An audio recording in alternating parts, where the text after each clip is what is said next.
Here's a little trivia. Yeah, Ravencroft's appearance is supposed to resemble a young Stephen King. Okay. And his name is supposed to be a reference to Lovecraft. So they're really double dipping. So it's 6 in one hand, half dozen in the other. Yeah. Welcome to Direct to Video. VHS? VHS? A podcast where we pair movies like fine wine. I am your host, Tony Robusto. I am your host, Andy Reyes. And this metaphor does not go with the wine one, but I'm calling this our Dog Days of Summer. Oh, yeah. This is our Dog Days of Summer special where we're watching Scooby-Doo movies. I believe it would be our Rog Rays of Rummer. Terrible. I love it. Can I mention my problem with watching Scooby-Doo movies, Andy? Uh-huh. They're not bad. No, they're fine. They're incredibly watchable and deeply entertaining. Which I don't know if it makes for good radio, you know? Because they're just like, we watched them, we're like, that one was pretty good. This one, though, it's gotta be good radio, because it does have Tim Curry in it. It also it's not as good for a lot of reasons. It's not, but there's like, it's... there's a bit that I loved about this movie. Mm-hmm. This movie can't decide if it's counterculture or vanilla as shit. And it's got ideas. It's got ideas about ideas.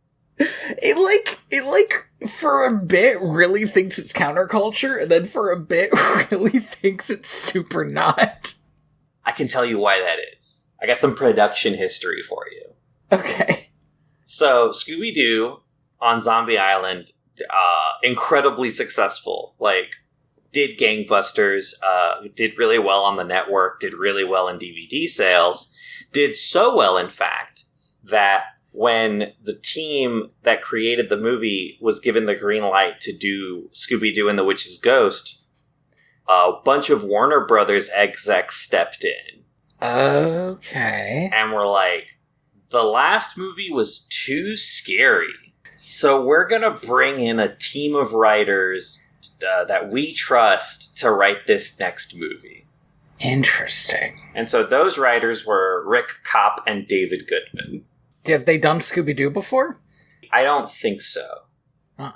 I think they're kind of well-known kids writers. But the thing is that two writers that have done Scooby-Doo before, Davis Doy and Glenn Leopold, then punched up the ending because they thought the ending sucked. Interesting. I wonder if they were the reason Tim Curry dies. Yes, they were. It feels like really out of left field because it felt like he backed off on being evil. And then they're like, no, he gets dragged into the book and burned anyway. He gets the most Evil Dead ending I think I've seen in a while. I'll say what I like about this movie. I like a few things about this movie straight up. The first half of this movie is a normal Scooby-Doo episode, but you can tell it's wrapping up so early that you're like, okay, there's gonna be a second not normal Scooby-Doo episode after this. You're looking at that runtime and you're thinking, all right, but what happens now? 2, I like the Hex Girls. I did not know how 90s they were. I guess I just kind of assumed that they were always part of Scooby-Doo canon. Mm-hmm. But the version of them in this movie is so, in conversation with Evanescence. I did not realize that the Hex Girls were just, kind of 90s goth punks. Yeah.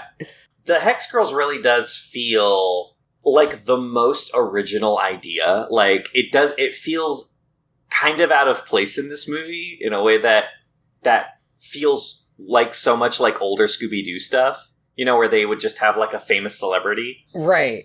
Modern Scooby-Doo will figure out what they want to do with the Hex Girls. They're weird in this movie for sure. I'm just surprised that they never got their own property. It is kind of weird, right? Because it almost feels like a crossover between Hanna-Barbera things. Yeah. Where, like, they meet fucking the Captain Caveman or whatever. Yeah. The didgeridoo car. Right. I'm struggling to remember the names of any other Hanna-Barbera properties. The Hex Girls also have 2 songs, and one of them is pretty good, and one of them is pretty terrible, so... But the one that's pretty good is pretty good. Right? Like, there is a moment in this movie where we just take a break and we just become like an animated pitch for the Gorillas. It's kind of what it is. It kind of kicks ass. So, this film opens, as all good films do, on dinosaurs. Yes. Correct. And the gang is in a museum, and they are doing the classic Scooby-Doo thing of pretending to be, like, models in the museum, and they're being real creeps. They're really creeping on this old man. I for a moment, it feels like, I don't know if you've ever played any of the, like, new Hitman game, but it feels like that. Like, this guy's just going around doing his own thing, and they're just, like, really, really, like, Agent 47ing it up. Like, they're gonna drop, like, a disco ball on this guy, killing him instantly. Yeah, absolutely. And they're just gonna get in a speedboat and drive away. So, the first monster we get in this movie are Draugr, which is cool. Yes. I feel like this is a much stronger start than the last movie. I felt like the monster there was kind of lame. But this time we have, like, undead Norsemen. Well, I think in the last movie it's a little bit poetic, right? Like, they're getting out of the game at that point. We talked about how for some reason they're fighting the fucking creature of the Black Lagoon in a castle. And, like, it doesn't make sense. It doesn't make sense. Weirdly inconsistent. But now they're getting back into the game. We got some good shit. So, the thing about this first bit is 3/5 of the gang aren't even working today. Fred, Daphne, and Velma are asleep at the fucking wheel. And Scooby and Shaggy are just, like, running up and down trying to outrun these Draugr until Tim Curry has to save them. So, we have to stop here. Yeah. There was a soft rock cover. We got a punk rock cover of the theme song in the last movie, right? Mm-hmm. This time we get, like, a kind of alt-country cover. Did you recognize who this was? I did not. That was Billy Ray Cyrus. That's such a weird get. Such a weird get. This is again a good highlighting of how this movie cannot tell if it's super vanilla or not. Right, Billy Ray Cyrus. I think in the early when this movie came out, 99. In 99 is kind of, skirting that line. He's not Achy Breaky Heart anymore, but he's not, like, he's not Hannah Montana's dad yet. Right. I don't know. So weird. Such an odd choice. So yeah, then the most evil-looking human being. Most evil sounding! I mean, I like Tim Curry. I'm currently listening to an audiobook read by him. He sounds evil. He sounds evil and struggling to hide his accent in this. Okay, he says the most hilarious line in a couple scenes from now where he says that, he grew up in this New England place, but he spends most of his time overseas now. And I wonder if they gave him that line to explain his accent. Which does kind of, like, he sounds like Tim Curry. He sounds recognizably like Tim Curry. Which 110%. means he doesn't sound like he's from New England. Like, listen, I understand that it happens, right? Like, the guy who directed Batman and Inception, I forget his name right now. He was like born and raised in London, considers himself like a Chicagoan because that's where he spent most of his childhood, was in Chicago. Sure. But like it is pushing the limits of believability to have Tim Curry say, that he's from rural Massachusetts. Oh, that's the other thing. I feel like this movie is kind of trying to sneak in a little Lovecraft stuff with all this Massachusetts thing. I know And I know that, like, probably it's more like witch stuff, but it just felt like here's an author from this place. And I felt like they were trying to lean Lovecraft in a weird way because there's no Lovecraft shit. This felt like a throw up to Stephen King for me. You thought it was Stephen King. That makes sense. Like, weirdo, evil guy from like a rural town on an East Coast state. This feels like a Stephen King send-up. But, like, I've heard Stephen King talk, and he just sounds like a normal guy. Right? Like, he sounds like a pencil pusher. But, like if Stephen King walked around and was like, "It's me! Famous horror writer!" You know? From rural Maine. I am so sad that Tim Curry is not in shit anymore. He's Mondo retired now. But it's just, he was the best. It's such a good voice. You knew when he showed up, you were in for a good time. It's a good time. So not only is he the most evil-looking dude, the most evil-sounding dude, not only does he write horror stories, but he gives this fucking bullshit reason as to why he would even be in this museum after dark. He is the most suspicious man you ever met. And the thing that this movie does pretty well, I don't know if it did it for you, but it kind of did it for me. It almost made me forget that, just because it's been so long on a different mystery. I genuinely thought it was a red herring. I was like, this is too much. This has to just be like a normal dude. Yeah, I was like, also Tim Curry's here. So he invites them, but weirdly, like, specifically Velma. Velma is so hot for Tim Curry, I should find his real name. The relationship with other guy must have really not worked out. I mean, look, they left New Orleans. What was she gonna do? Oh, this actually brings up another great point for me. Yeah. I don't think, and I don't think anyone in Massachusetts would disagree with me. Mm-hmm. I don't think rural Massachusetts is quite the iconic a locale as New Orleans. I think you're right. But you can do, like, witch trial stuff in Massachusetts. But why not Salem, then? I mean, yeah. Why not Salem, you know, if you're gonna go so hard on this? I don't know. Maybe they just like the idea of a town that they could destroy. You can't destroy New Orleans. You can't destroy Salem. But some little town in the middle of nowhere, fucking... Like Silent Hill style, where, like, you could just drive into some nowhere town and there's a bunch of people living there and they all have stories. They're all weird. But who knows what it all means, you know? But they're not, like, as much as I do think you're right, I do think they're trying to kind of, like, hint a little bit at Lovecraft. This isn't really anything like that, right? In terms of, like, theme and tone. Like, they really go all in on, like, no, we're going to be about witches. The people are not creepy. Even when it turns out, spoilers, even when it turns out that they are all in on it in the funniest move because everybody's just hiding behind a tree. Even when they turn out they're all in on it, you don't get a measure of it being like sinister. It's just like, of course they're all in on it. They literally just want a local witch to drive sales up so they get tourists. Yeah, their economy is entirely based on tourism, which means that they're, like, destined to disappear into obscurity at some point. They want to push that as hard as they can. But it makes the whole thing feel like... I think probably the first half of the movie is supposed to feel so not spooky that when you get to the spooky shit, you're like, oh, okay, here we go. Right, correct. I forgot.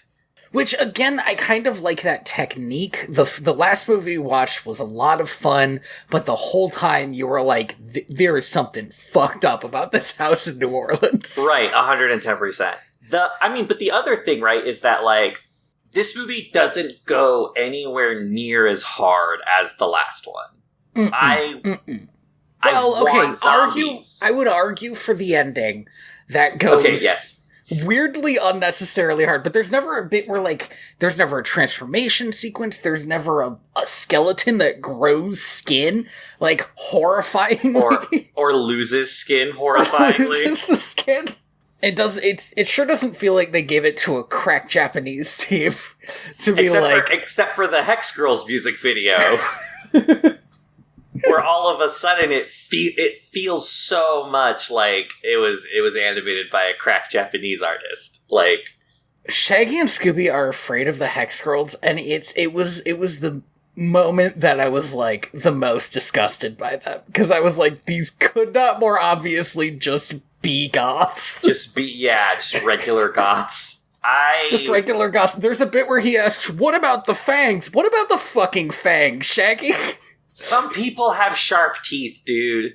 Also, yeah, like, they're fake. Yeah, obvious. Like, come on. I also think that if you wanted to get your teeth made into fangs, like, physically, it actually wouldn't be that difficult. It's, like, not... No. Just to have them kind of look like that, if you really wanted to go that route. People do that in real life. Like, it's a thing. I follow a singer who has elf ears. You have them, like, surgically... Yeah, just like made into tips, and like he likes that. So like, why not? I think Shaggy needs to understand that sometimes singers are a little weird, and just move on. But also, who the fuck is he to throw stones in his glass house? Sorry, hold on. We gotta step a little bit back here. I think Shaggy and Scoob are kind of insufferable in this movie for a bit. It's like I understand that their whole thing is that they're scared and they like eating, but I don't know. Something about this movie, I was at a point where I was like, guys, we're 30 minutes in. You gotta shape up. This is your job. I think I was a little bit more lenient toward this movie. 1, for Tim Curry. 2, because it's a Velma-led movie. Yes, which the last movie also Velma-led in a way. Well, but I feel like the last movie was really about Fred and Daphne. Yeah. And Fred and Daphne, I feel like it must be hard to write a movie for 5 characters, because Fred and Daphne are really shoved to the side for this one. And deeply sidelined. So they go to Tim Curry's... mansion. I'm sorry. I need a moment. I just need to say his character's name one time. Yes. What the fuck is his name? Ben Ravencroft. All right. Good name, actually. Sorry, because I have a quote here. Ben Ravencroft, the famous horror writer. Love it. Truly. Sure. Their souls have been avenged, Shaggy. Right, yeah, exactly. That same energy. I do love when they get to Massachusetts before they visit his Ben Ravencroft's manor. They're talking about like, oh, there's this band that's going to be playing in town, and Fred just goes, "Oh, the Hex Girls," and everyone's like, "Whoa, what do you know that we don't?" He's like, "I read the sign." I read the sign. It's pretty good.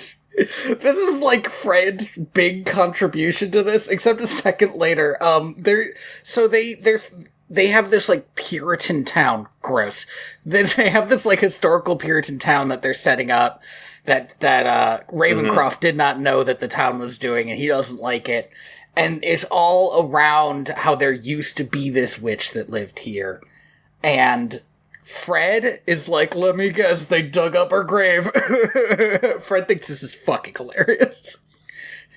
And I think that Fred messing with graves funny is funny. It really is like a perk of the job, right? Like he has lost a little bit of his sensitivity to this. Would you guys accidentally run into some sort of burial ground?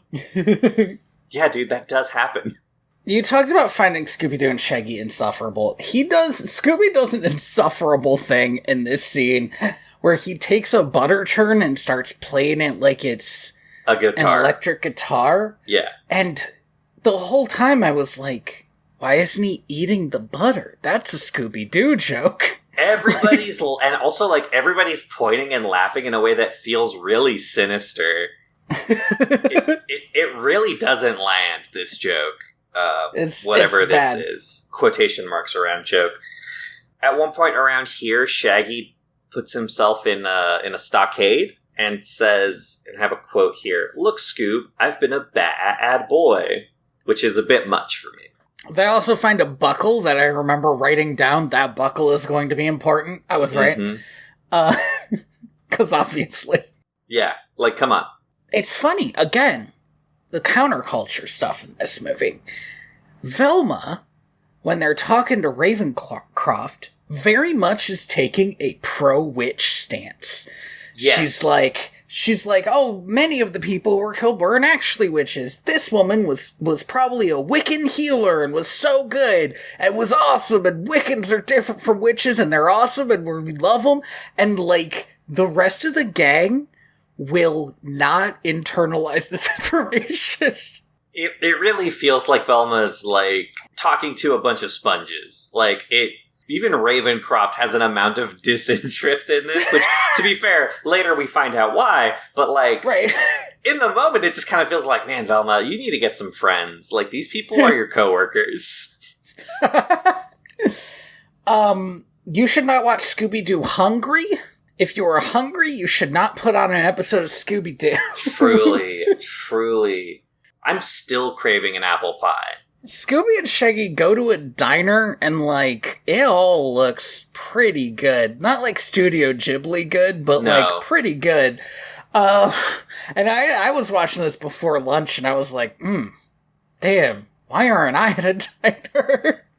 I don't know what it is about. I feel like every, anything that focuses on food, they always have, like, one food that they do, like, really, really well. Mm-hmm. And I don't know what it is about sandwiches in Scooby-Doo shit, but, like, I just immediately crave a sandwich.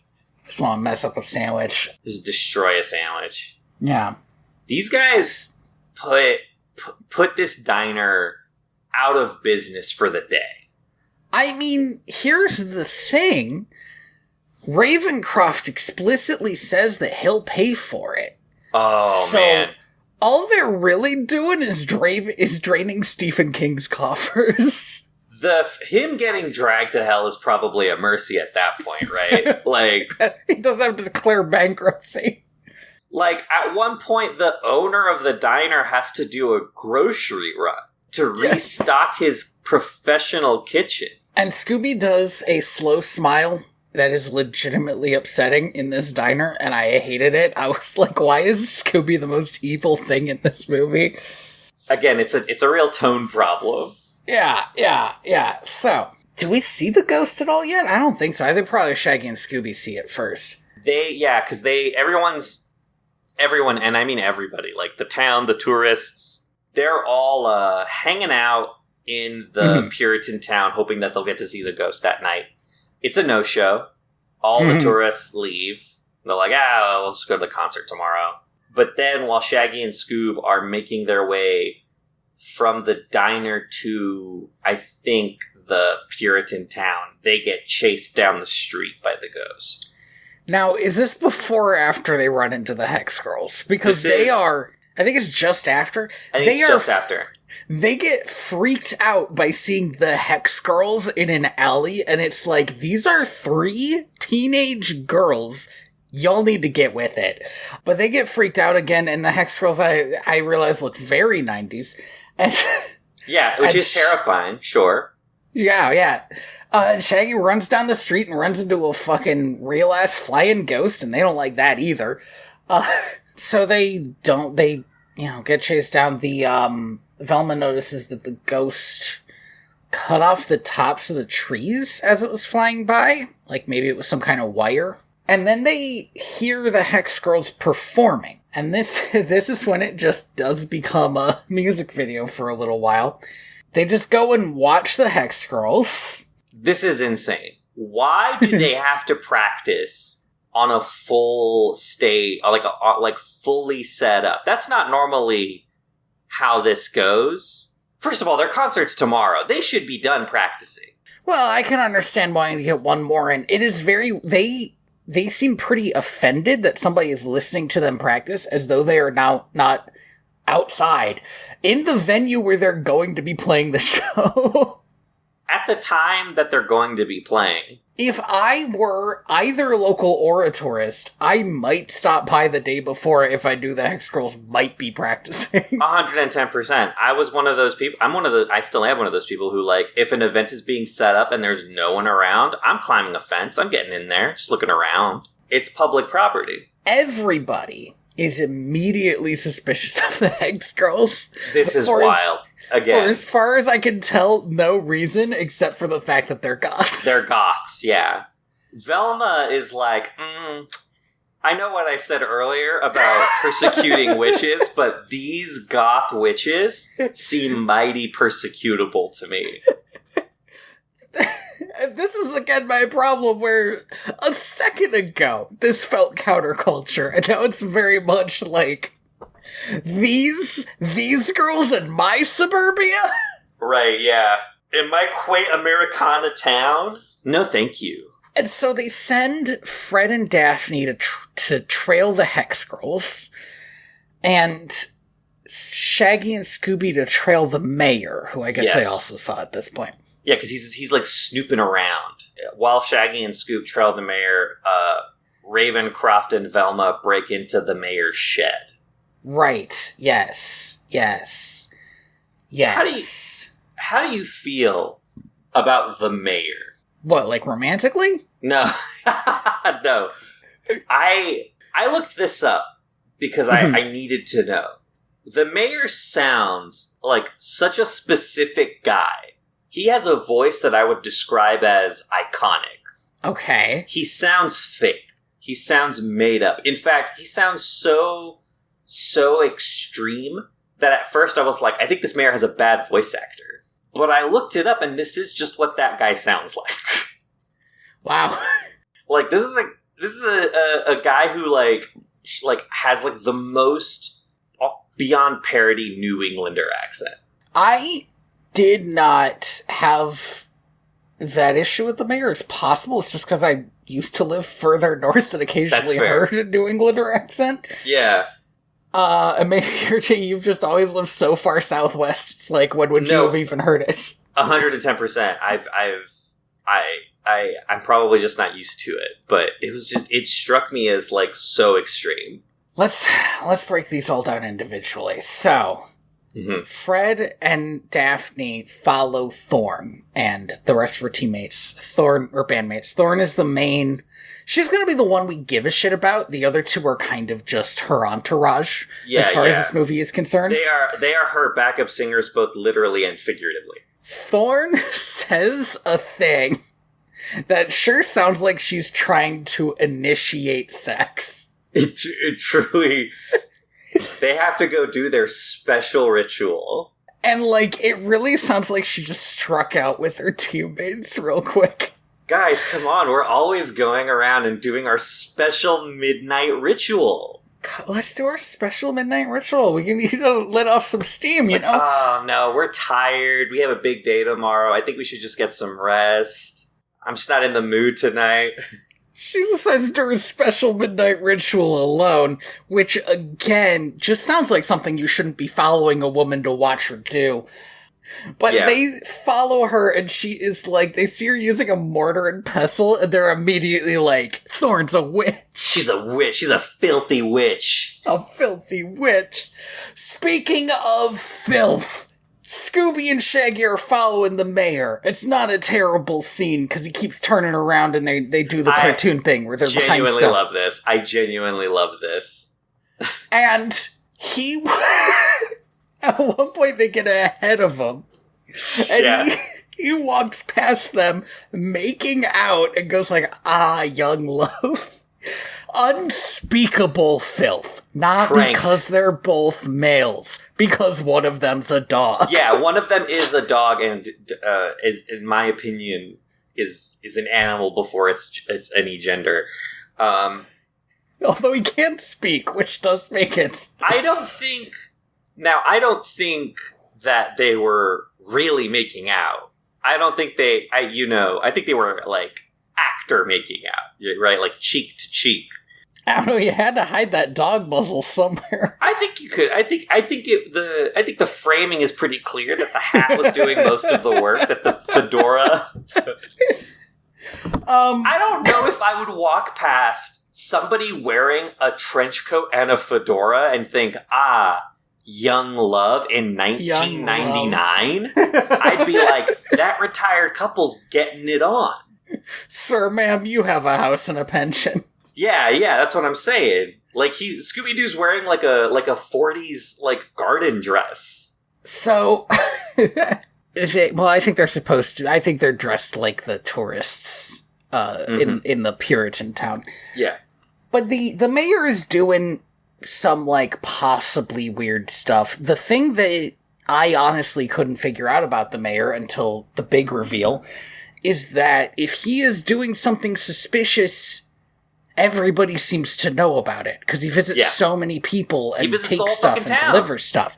And I was like, exactly what could the mayor be up to? Is he a red herring? Because this all seems just because there's so many people here. And the mayor was not the red herring. It's just everybody else was in on it. Yeah, I mean, I guess the thing about the mayor that really like gets to me is like either they're just doing tax fraud, which like, you know, is a crime.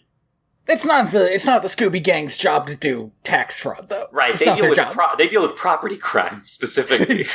They do deal with a lot of property crimes. Occasionally, a murder cold case. Sometimes. Yeah, or something about like a factory going out of business. Like they deal in bankruptcy, but this is clear evidence of like some form of embezzlement, maybe, and this is like kind of above their pay grade in a sense. I'm fairly certain do not get paid. No. Or, this is a small town. It's like 11 p.m. Like, maybe he's just running errands for people, because, like, that's what you do when you're a small town mayor and you're friends with everybody. Right. Like, these people voted for you because they voted for you for the, like, high school president. Like... You gotta make sure they still like you. Yeah, it's like, oh, yeah, I'll go around and I'll pick you up your hose for you. Vote for me next year. I don't know what the fuck this guy sounds like. Not quite like that. That was more Minnesota, I think. But once again, I am so Western Southwestern. I cannot go east of the Mississippi in my accents. That's how it works, probably. What happens with the other two, with Velma and Tim Curry? There's like a machine in there or something. Yeah, no, this really pissed me off. They break into this shed, and they find a truck, like an electrician's truck, and they're both like, "What's this truck doing here? Who could have possibly driven it?" That was the strangest thing. When they saw the mayor leave, who could have possibly driven it? It's the last question on my mind. I know who drove it. The guy who locked up the barn. The question is, why did the mayor drive this truck here? At this time of night. They don't even look inside the truck or anything. They knew there was a truck that were tire tracks. License and registration is in that truck. This is just to set up how the witch was eventually, like, how they do the witch, but it felt like they stopped their investigation as soon as they saw the truck. And then Scooby and Shaggy, quote unquote, see the real witch while they're following the mayor. Mm-hmm. And cause some pretty severe property damage. They do run through the back of that barn. Now, it looks like a real barn. There's two barns. Sorry, I forgot that the mayor goes from one barn in the middle of nowhere to another barn in the center of town. Okay, in that case, that barn might be fake. Which one? That might be... the second barn might be a barn set up for the Puritan town. The one in the middle of town? Right. No, that one has to be a real barn. That, like, clearly the town grew around. Alright, whatever. It's all weird. It doesn't make sense. Why do you have two barns? Anyway, we are getting so close to the wrap-up that this is when I was like, there's gotta be a second ghost, right? There's gotta be another act. Something. Because we are getting to the end of this... Oh, and sorry, we didn't mention this. This ghost is supposedly Ravencroft's ancestor. Oh, that's right. Killed as a witch. Yes. Which I don't understand how she's his ancestor at that point. Well, she could have had a kid first. It feels like a thing that could have been established, you know? She was killed as a witch. He is like, no, but she wasn't a witch. She was a wiccan healer, and I hate that they're spreading this around, and that's why he wants them to catch the ghost. Mm-hmm. He shows them a painting of her at one point, which looks really nice for like a Scooby-Doo production. He also claims that just like somebody painted it because they were so grateful that she healed them, and I was that doesn't make any sense. As payment, though, that is, like, either way too high or way too low. That's, like, such a strange... Because how often do you have to stand for a painting? Like, many times. Yeah, if it's, like, the flu... Well, I guess back in the 1700s, the flu would have been really bad. Well, I don't know. We do almost the same thing for the flu now. If you went to a Wiccan healer with the flu, they'd probably tell you to eat food and drink water and stay in bed. And if you did all that, you'd probably have a good chance. Yeah, and you're not going to go back and be like, I'm going to paint a portrait of you. Because it's odd. For giving me incredibly generic medical advice. But if they saved your life, if it was like you were dying of like consumption, there was no hope. They brought you to this witch because there was truly no one else they could turn to, and she saved your life. I'm probably going to do more than, like, just do a painting, right? Right. The weird thing about the painting is it seems so ephemeral. Mm-hmm. Like, it's probably worth kind of a lot because, like, it was hard to get a painting. But also, like, nobody else is going to want this painting, so it's only worth a lot to you personally. Do you know what's worth the same amount to anyone? Is a bunch of potatoes. A bunch of potatoes is really nice. Also, and I guess it should be pointed out that if this is like a Puritan town, they famously don't do anything fun like painting. That's true. That's true. I've read Puritan poetry before, and, like, some of it's good, but if you read, like, the introduction, it's always like, oh, this person could never talk about her poetry. Yeah, because, like, it's a sin. It's a crime. Or you can only, like, do poetry that specifically talks about how great God is for making the world around you. Like, these are people who gave themselves names like, you know, thou shalt not kill and shit. Like... Yeah. I just thought that was important to establish because I don't think we established it. So they're going to catch the witch. Yeah. Also, I do want to point out, again, the painting itself, like the art asset, looks really good. It looks too good for this movie, actually. Like, they did a really good job at, like, imitating a style. I forget how they catch the witch. Oh god, how do they do it? Probably a net or something. A net. The Hex Girls are involved. I remember that it's Velma's plan... Yes. Because she is very bad at pretending like she's scared of a witch. Oh, right, yeah. This is really good. This is why Shaggy and Scoob are the go-to bait. Yeah, because they feel it.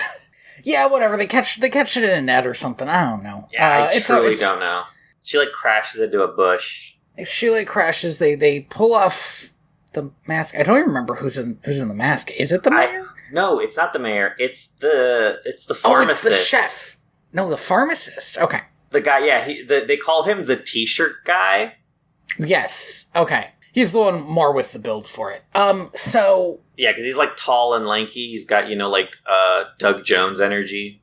He was the witch, but, like, this was a group project to have the witch flying around so that it would drum up tourism. Yeah, a bunch of other minor characters that we've met, like a lady, the diner guy, and They're mayor. Just, like, standing behind trees and Velma pulls them out one by one, which is very funny. That is very good. Like, why were they even here? They were not necessary for this to happen. Spoilers for a 100-year-old book. So, you know, at this point you have no... I'm sorry if you're just too young and you didn't know. Mm-hmm. I love this, like, Murder on the Orient Express ending. I think it's fun that, like, a bunch of people are in on it. I do think that it being the whole town, or, like, all of these, like, town leaders, it's a little bit too quaint for me. Like, I think I would have preferred it if it was, like, I don't know, if it was, like, an amusement park mystery and it was, like, all the employees were in on it, right? That could be good. So they find the ghost. Mm-hmm. They did it. There's one last mystery to solve. Oh, sorry, there's one thing I want to mention. Yeah. There's apparently an evil wind that gets blown in every time the ghost shows up, which I was not picking up on. No. But they mentioned that it was made by this giant fan, and I was like, I think you would hear the giant fan and be like, is there a helicopter overhead? Yeah. All the way out here in rural Massachusetts? I think not. But there's one more mystery to solve. This fucking book... Yeah, so the gang, the Hex Girls, and Tim Curry, go back and start talking about where they could find this book. Real quick. The guy, the guy in the ghost costume is Thorne's dad. Yes, the Hex Girls are locals. That's why they're doing this. That's why they have this job. They're also not famous yet. They're talking about the fact that that this is going to be their last concert before their big record deal. Yeah, they're they're a local Massachusetts, a small town of Massachusetts indie band, which is in a time basically pre-internet. Is pretty impressive. Right, yeah. Well, 99, you got they have to be doing the forum, posting their stuff online, in that rudimentary way. Uploading their stuff on Napster and then making sure they have a link to their t-shirts for people who download it on Napster. Right, because again, it's been established that Thorne's dad makes t-shirts. This is true. They have to do that thing where people have to mail them a check to rural Massachusetts to buy it so that they can ship them their t-shirt. Oh man, I just got a flashback to that. Dude, the thing I did as a kid. Buying shit off the internet before the invention of, the services that take care of that. Yeah, PayPal? Debit cards before they were, a big thing. Yeah, and PayPal, for sure. Oh, that's right, because credit cards weren't invented until, 85. Yeah, and not everybody had a credit card, because they're, basically, they're seen as predatory. Yeah. And then, not everybody had a debit card, because debit cards are, they're just for the bank. So there was an era where, if you really, really wanted your, I don't know, what's a famous internet thing? I'm so dated at this point. A has-been hotel t-shirt. I was gonna say, a Neopets plush or something. God, Jesus, dude, you gotta try harder to be more current. I was going for a 90s one. No, I wanna be relatable to people. All who right, are on relatable the to the youths. Fine. If you wanted to get your hotel. your famous Twitch streamers merch, you had to go to their Web 2.0 website and then copy paste their PO box, write it down, put it in an envelope, beg your parents to write you a check, cut you a check for $20. You don't mail cash. You can't mail cash. You can't mail cash. I mean, you can. I was about to mail cash and my dad took the cash from me and said, I will write you a check. I will cut you a check. Yeah. Beg your parents to cut you a check for $25 and then just kind of wait. Maybe send them an email letting them know, hey, there's a check coming in the mail. It's going to be from this address. You can send the t-shirt to that address. And then 2 months later, you'd have a shirt. Nightmare scenario. The only time I bought something off of the internet, I believe, I was going to say, as a child. As a child, I buy stuff off the internet all the time. It's so easy. Yeah.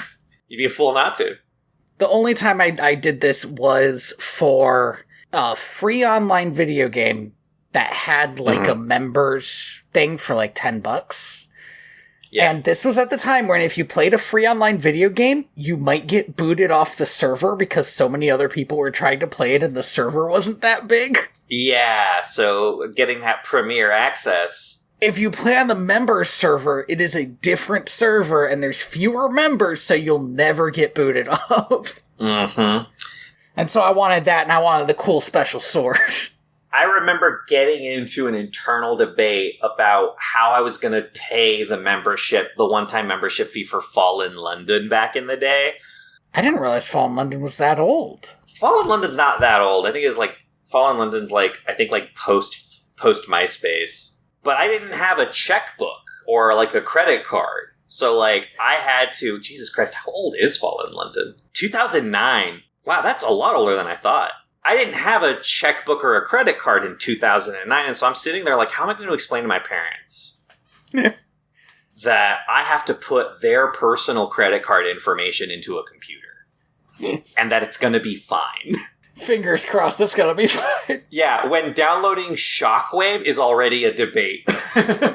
Well, the good news is you don't have to have the debate about Shockwave anymore. God, Shockwave Jesus lost. Christ. Shockwave, well, and then Flash died of old age.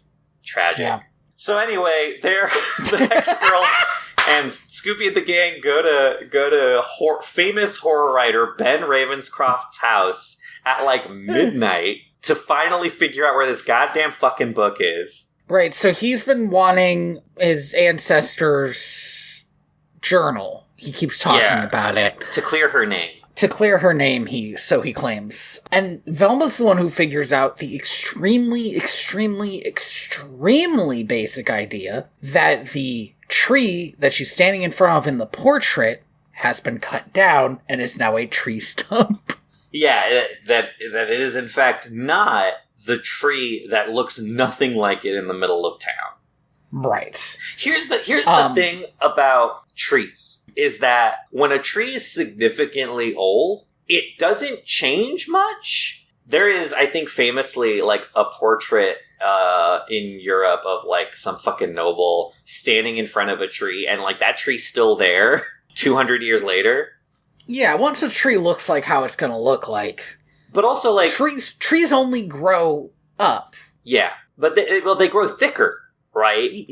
Yeah, so it doesn't change the core of the tree will not change. You could easily, just by looking at that painting, be like, this painting has, like, a certain diameter, so it's about this old, and then go to the tree in the center of town and be like, this tree's a lot thinner than that, though. Yeah, which means it must be younger. They go to where Scooby found that buckle from earlier.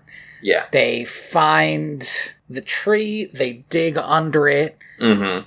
And then they find what I can only describe as a World of Warcraft tome. I mean, doesn't it have a face on it? It's got a skull on it. Necronomicon. Oh, it does have a skull on it.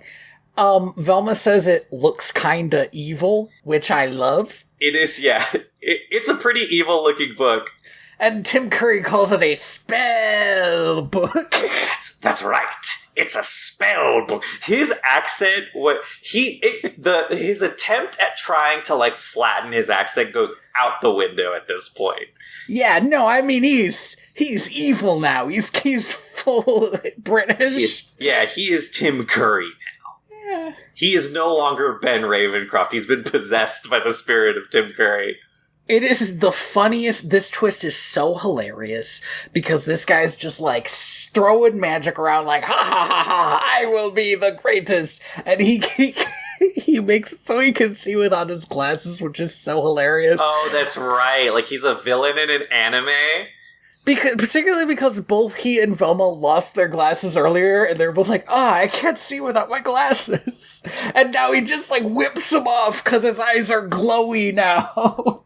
He's just so evil. He should have done a spell where he fixed his eyes. This is where we get truly the wildest reveal, which is that not only are witches real, they are in fact evil. I mean, okay, here's the thing. Very important and very weird. Wiccans are still good. Yes, sorry. There are also Wiccans who are good. But witches are evil. Are real and evil. Wiccans are real and good. And we shouldn't persecute witches, but we should let good witches persecute bad witches. Yes, we shouldn't persecute witches except when we should. I mean, I guess that the story about what happened to her is false, too, because, like, she was put in that book by a good Wiccan at some point.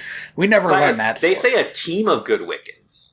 A team of good Wiccans, Power Ranger style. Yeah. Ravencroft mentions that, like, a group of Wiccans trapped her in her own book. And I guess the Puritan town was like, listen, we're just gonna let them sort that shit out. You know what? The best idea that Puritan town ever made was like, hands off, this is not our business. Yeah, this is a witch problem. This is a witch v. witch situation. Whoever wins, we lose. We lose.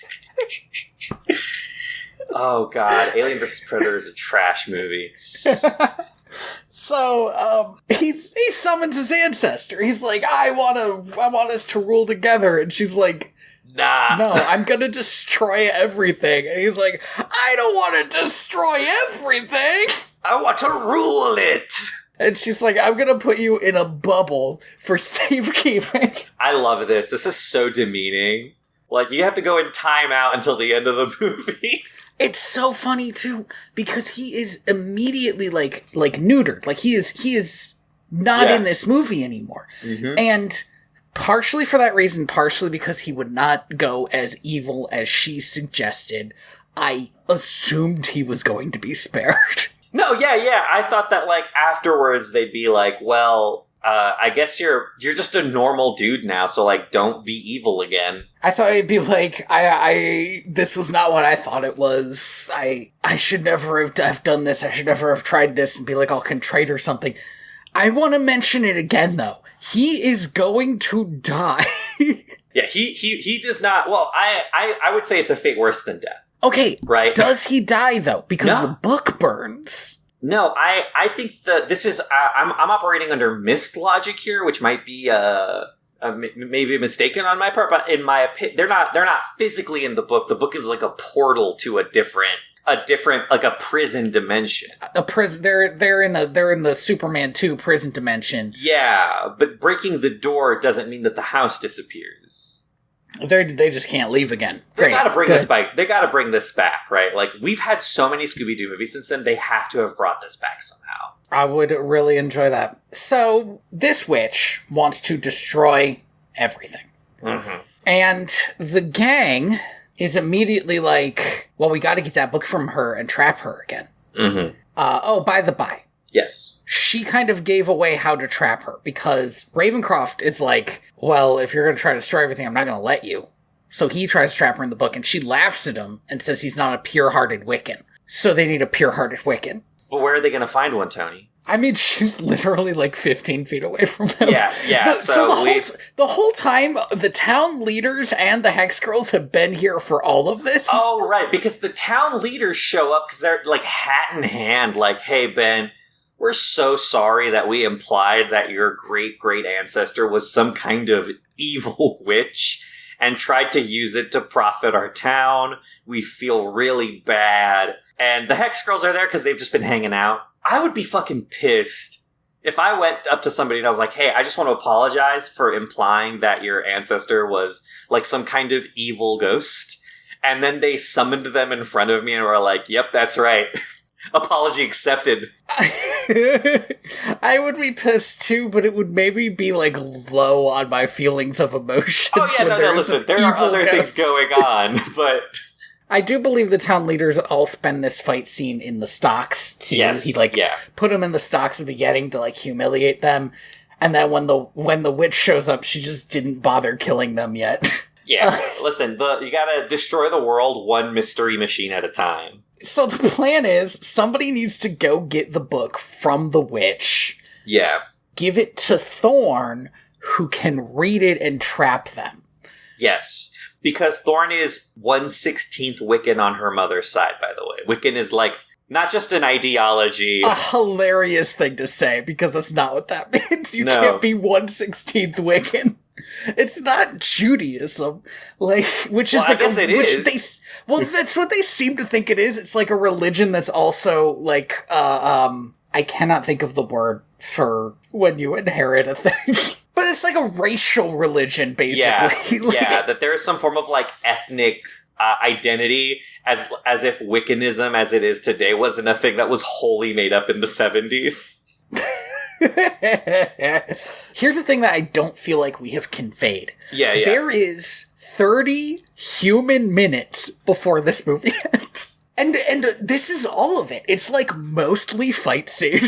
Yeah, we just get like a really prolonged chase scene here. It is literally wheel spinning. I'll be honest though, like, I feel like they do some stuff to keep it bouncy, keep it, like, let it flow. Oh yeah. Like, what I would have hated, and what I realize as an adult that I do hate, is a Harry Potter fight scene.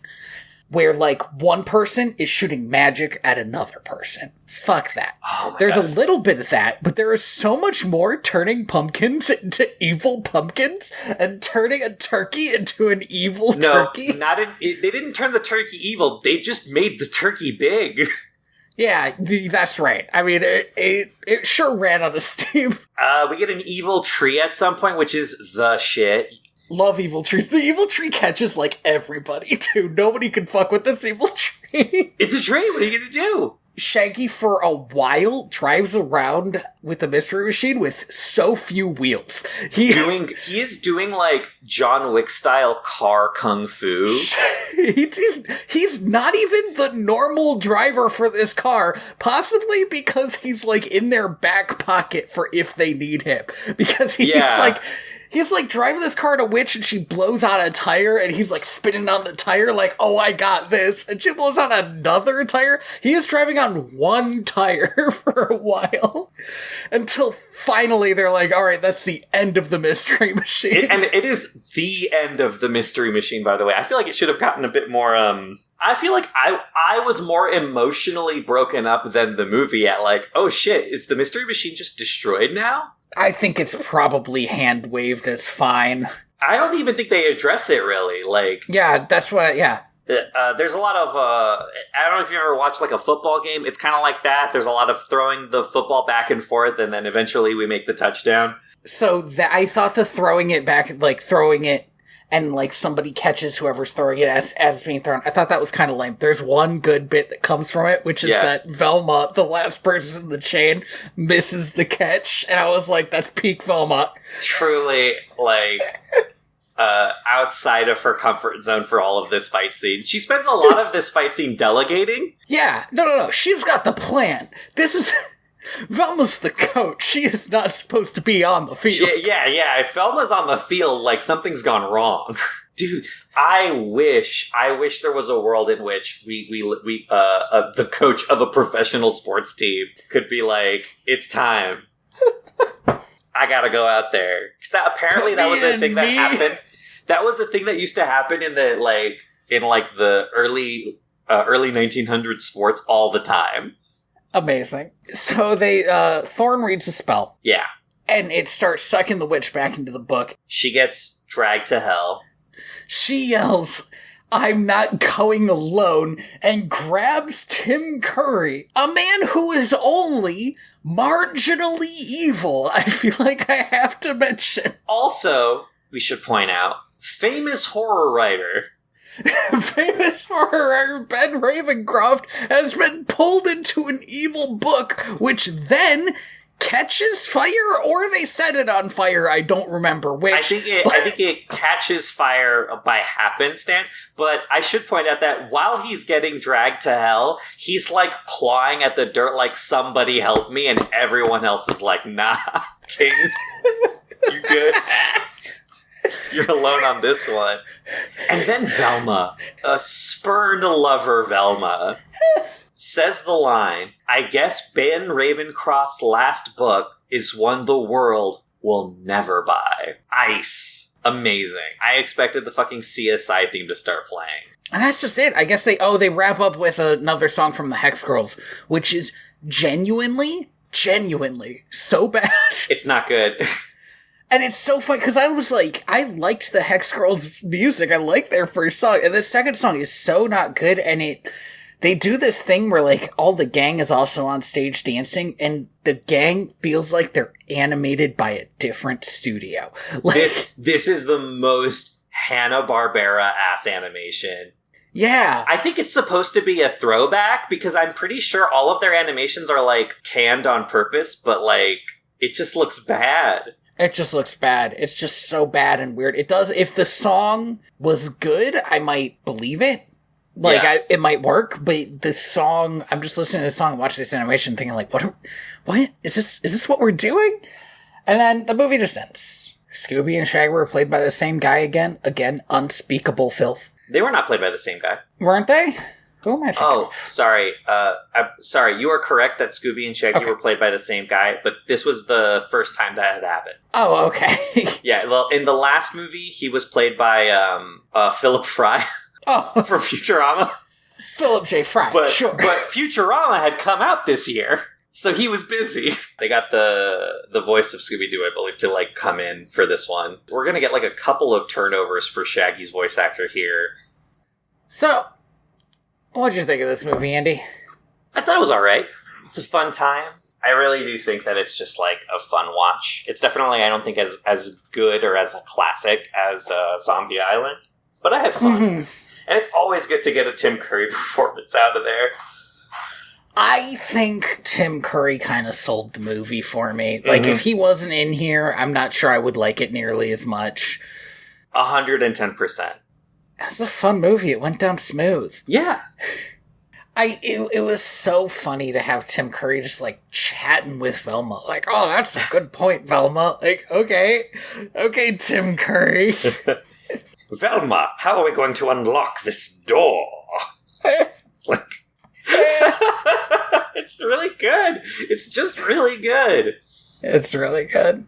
Oh, man. Yeah, I feel the same way, I think, about this movie as I do about, like, Beauty and the Beast, The Enchanted Christmas, which is just, like, his performance is so iconic in anything he's in. Yeah, I would say that this movie does... I mean, it's got a better base than Beauty and the Beast Enchanted Christmas. You can just plug the Scooby Gang into anything, and it will be a perfectly watchable movie. Yeah. I guess the only problem I have with this movie is I do think it's not as fleshed out, I think, as it could have been. Would you believe me if I told you that the original script for the movie was supposed to end with the town being in on it? Really? That explains why Fred turns to the mayor and is like, and you were in on this too, even though I was like, he clearly wasn't. Like, that doesn't make any sense. Well, I'll tell you what. I don't know if I would have liked that better, but it would really sell the, like, it being sinister. Like, it would sell that, like, sinister idea. And I kind of like the idea that they had this whole ghost thing that Ravencroft did not know they were going to be doing. I was like, you're overselling it. The original production team was like, you know what, this isn't good enough to be like a full movie, and so they like rewrote the second act of the film to like do a ghost surreal twist, which I think is fine. It's fun. It lends itself, I think, to what was established in Zombie Island, and I think if a world where Scooby-Doo went in the other direction for a bit longer, where, like, no, we're just going to be in a world where, like, monsters are real now for a bit, that would have been fun. Mm-hmm. The strange thing is that they don't reference Zombie Island literally at all. Yeah. I feel like this has the same energy, and Fred mentions that they're not kids, and he doesn't like being called kids. Mm-hmm. So it really feels like, yes, this is a sequel to that, but Daphne is not recording her TV show. There is no particular reason why they seem to be doing this. They never talk about zombies. They never talk about the possibility of it being a real ghost, even though they also don't talk about the possibility of, like, the impossibility of it being a real ghost. They just, like, decide to investigate. And I kind of wish that they had a moment where they were like, well, it can't be a real ghost again. That was a once-in-a-lifetime thing. That they did twice. It would have been interesting to me if they played in that space a little more, but they just don't. No. And that's kind of fine because that's how they have to do it, I feel like. It can't be too interconnected with the other movies. Yeah, no, and I mean, the kind of back-to-back success of The Witch's Ghost and Zombie Island, I think is the reason why, to this day, we basically get like a Scooby-Doo movie every year. A direct-to-video movie every year. And I also think that the success of this is what kind of starts the process of getting us What's New Scooby-Doo later on in 2002. Thank you for listening to Direct-to-Video. Mm-hmm. VHS? I have been your host, Tony Robusto. I have been your host, Andy Reyes. You can find me on Blue Sky or at inspiredbytrueevents.org. And I just got the copy of the book that I am in. Ooh. It has an embarrassing typo. I saw you mention this, and it is truly a needle hidden in a beautiful gift, right? Like, it's so funny. My dad read the book, found what he thought was a typo, but was actually just like a storytelling choice on how to end that sentence. Yeah. And did not see what I thought of as the big glaring typo, so maybe typo. People won't notice. That's good. Yeah, that's good. That is, to plug it one last time, and then I'm done because I don't get royalties from the actual book. A Summer of Sci-Fi and Fantasy Volume 3. Nice. I'll link it in the description. Yeah, and you can find me at my new project, Project Revolution, on YouTube at Ethical Games Journalism. I don't remember why we picked that name for our channel. It's very good. It's very bad. Yeah, the next episode, which is going to be on Dragon Ball Z Budokai Tenkaichi 2, should be going up probably by the end of this weekend. We had to take some time off for vacation because we went to a different country, and then I got sick, and then a bunch of other stuff happened. What are we watching next? Where are we going after this? If it's the dog days of summer, and we're in it, it's summer now. It's summer, for I just real. saw my electricity bill. It's summer. No, I've had to close doors to rooms so that it doesn't get too hot in the middle of the day. Yeah, it's... Yeah, we're there. Okay. Are we doing All Dogs Go to Heaven? All Dogs Go to Heaven, 1989. I have never seen this movie. Oh, really? This was a Bluth classic that flew under the radar for me. Oh, dude. I watched this movie so many times. Interesting. This movie and what was that? The similar one, but with the cat. Oliver and Company. Oliver and Company. This movie and Oliver and Company were like back-to-back watches for me, which looking back, I can see why I was a very sad child. Oliver and Company's a fun movie, though. It's a fun movie, but there are parts of that movie that are pretty rough. Right? Like, that movie doesn't exactly, like, start off in a great place. It's Burn Fox and the Hound, as far as bleakness goes. Yeah, it's not quite... Also a daily watch for me as a kid. Yeah, no wonder. I really just like talking animal movies, I guess, is kind of my thing. And you didn't care if they were just miserable? No, I think the act of watching a dog talk was already, like, the happiest I could be. We're wrapping up. I just want to mention that in an adaptation of Paddington Bear, Tim Curry did play Mr. Curry. Oh my god. Which implies that in this version, Mr. Curry is just Tim Curry. Alright, hold on. Which is... Really? Top tier. That's amazing. This was the 1990 Paddington Bear. It does not look very good. Oh no. It was like a cheaply animated, like a BBC TV type thing. Oh, wow. Oh, you know it's bad when you can't even get you have to go to IMDb to see the stills. Oh, wow, they did 3 of these shows, huh? There are lots of... Paddington got adapted a lot. Oh, and there's a TV show going on right now based on the live-action show. Les Aventures du Paddington. At some point, we have to check out the Paddingtons, because I've heard they're fantastic. And I've only seen the first one. You've only seen the first one, the one that will not make you fucking cry. Yeah, the first one was fun. It was a good time. I really liked it. Yeah, the second one is like, I swear to God, art. Like, capital A art. It, like, has stuff to say about prison reform. Wow. Amazing. Anyway. Sorry, real quick. There are 3 All Dogs Go to Heaven movies. God damn. But the third one is a Christmas Carol adaptation. So I want to put a pin in that. Because, like you, I've also been looking at Tim Curry's IMDb page. And he was in an animated Christmas Carol as Ebenezer Scrooge. Interesting. And it looks pretty, like you said, like that kind of cheap British animation. Yeah, like this was made for TV. They didn't have any money to put into it. No. But they had enough money to get Tim Curry. So, How bad could it be?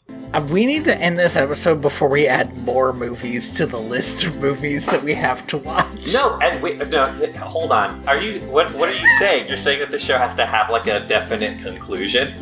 No, I mean that. I just think we'll be on the call forever discovering new movies. New movies. That's true. That's true. There's always there's a world out there of direct to video. Anyway, you can find our stuff at direct2.video. Please make sure to rate us 5 stars on whatever app you use to catch our pod. And a big thanks. Am I saying it? You changed it, and I still don't remember. Is it Tim something? Nope. Damn it. That was Tim Curry you're thinking of. Right, I'm just looking at his face. A big thanks to Tim Curry, who is singing us out right now. Thank you to Scott Buckley for Homeward.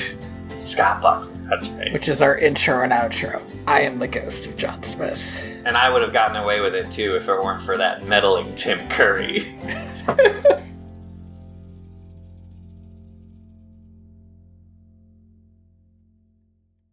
I have low-key been on the Tim Curry IMDb page as we've been talking, so I will tell you he is in another Scooby-Doo movie, but not for a very long time. Not for like 10 years. Oh, wow.